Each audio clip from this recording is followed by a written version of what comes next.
The cabin filter is located in the passenger footwell area. If you have a UK car, so right-hand drive car, it's in the passenger footwell area. You need to undo a couple bolts, screws, plastic trim, and you will get access to it. I'll show you in a sec what needs to be removed to get access to the cabin filters. So it is held by two T15 torque screws, which are there.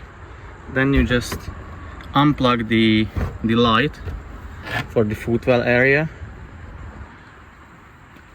and then the cabin filter is underneath this one, which has further few screws. I think they are T15 torques as well.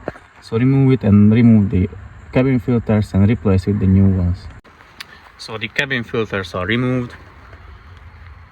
They go there. I don't know how much you can see. And always make sure of the airflow, which is on the side of the filter.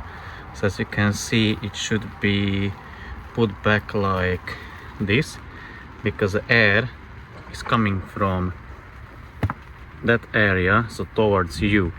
So this is the right orientation of putting it back.